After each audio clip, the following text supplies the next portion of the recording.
Pisces, I'm Ellie with PsychicFuture.com and this is your horoscope from the 2nd to the 8th of July. So this week you might have noticed that I'm indoors, and that is because it is absolutely pouring with rain outside, and it has been for days. So actually this is quite reflective of what we've got going on in the planets right now, because we've got a lot of inner work to get through this week. So this is being triggered by Chiron stationing retrograde. So Chiron often gets called the wounded healer. And what we mean by this is it represents the points in our lives where we've been the most hurt, or the deepest pains that we've had that now continue to affect us throughout our life and in adulthood. So for you, it's quite important this week to figure out any times in your life where perhaps your creativity or your imagination might have got you in trouble. So perhaps as a child, maybe you were a little bit of a daydreamer and you got told off for that, or perhaps maybe you weren't good at the traditional subjects like maths or science, and you were better at art and English, those kind of things, and maybe your parents were like, you've got to try harder, but it just wasn't you.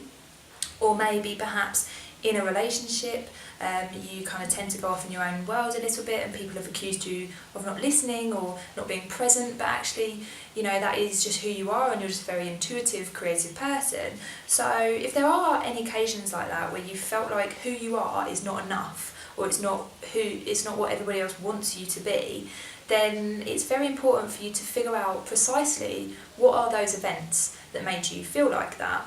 So what this does is it actually starts to trigger the healing. So even just by acknowledging these events, so you say, okay, well, when I was 7, this happened.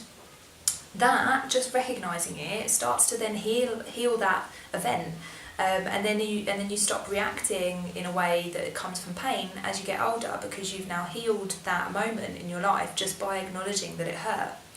So that's the wounded side of things.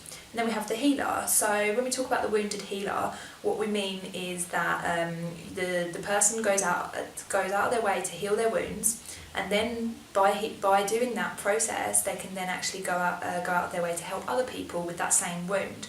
So perhaps try this week to celebrate all kinds of people. So if perhaps your partner seems a little bit distant, then just give them the benefit of the doubt and let them kind of work through what they're working through. Or perhaps somebody at work does something that's not the way that everybody else does it. Instead of maybe judging them on that and thinking like, oh, they're not doing it right, then maybe just try and celebrate the fact that they're doing something differently and that they're being creative in their projects. Or perhaps it might even be like if you see someone on the street that's dressed really wacky and you think, wow, that's really cool, rather than, wow, what are they wearing? Just celebrating difference, celebrating creativity, celebrating imagination. You can even go as far as to try and be a little bit creative yourself, or be creative with somebody else, maybe do some art or some drama or some anything really that's creative. You just try and celebrate creativity and imagination and kind of like all this individuality that makes us who we are. Then actually what that will do is it will start to heal you and heal them at the same time, and then you both get to feel this wholeness and this confident ability to be yourselves. So good luck with that. It is a lot of inner work, and it might feel a little bit icky and painful at times, but it is worth it, I promise. And if you need a little bit of extra help, then you can call the Psychic Future Advisors, and their numbers are in the description below. So I hope to see you next week, Pisces, and much love.